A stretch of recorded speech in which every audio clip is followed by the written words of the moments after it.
going to a yoga class this morning. I don't go often. When I do, it sometimes surprises people.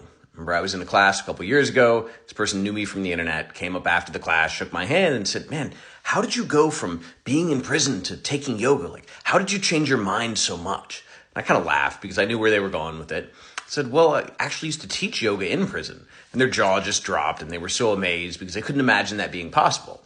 And here was the path to me teaching yoga in prison. So it was originally an outside group who was coming in. When it was first posted this outside group was teaching yoga, everybody signed up because everybody was super excited to have this hot 25-year-old in yoga pants teaching them yoga. And they walked in the room and it was an 85-year-old man from Chicago. And half the room did never come back.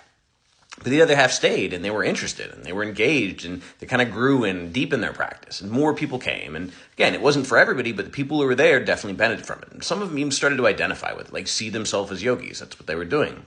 But I had the opportunity to work with that person, and I'd actually done some training earlier, and they said, "Hey, we need to find ways to fill our day." Because in the mental health program where I was working, we knew that idle time was just not good. It was not going to have a good outcome. So in addition to teaching Spanish and nonviolent communication, running Jeopardy, and all the things I was doing, I started teaching yoga.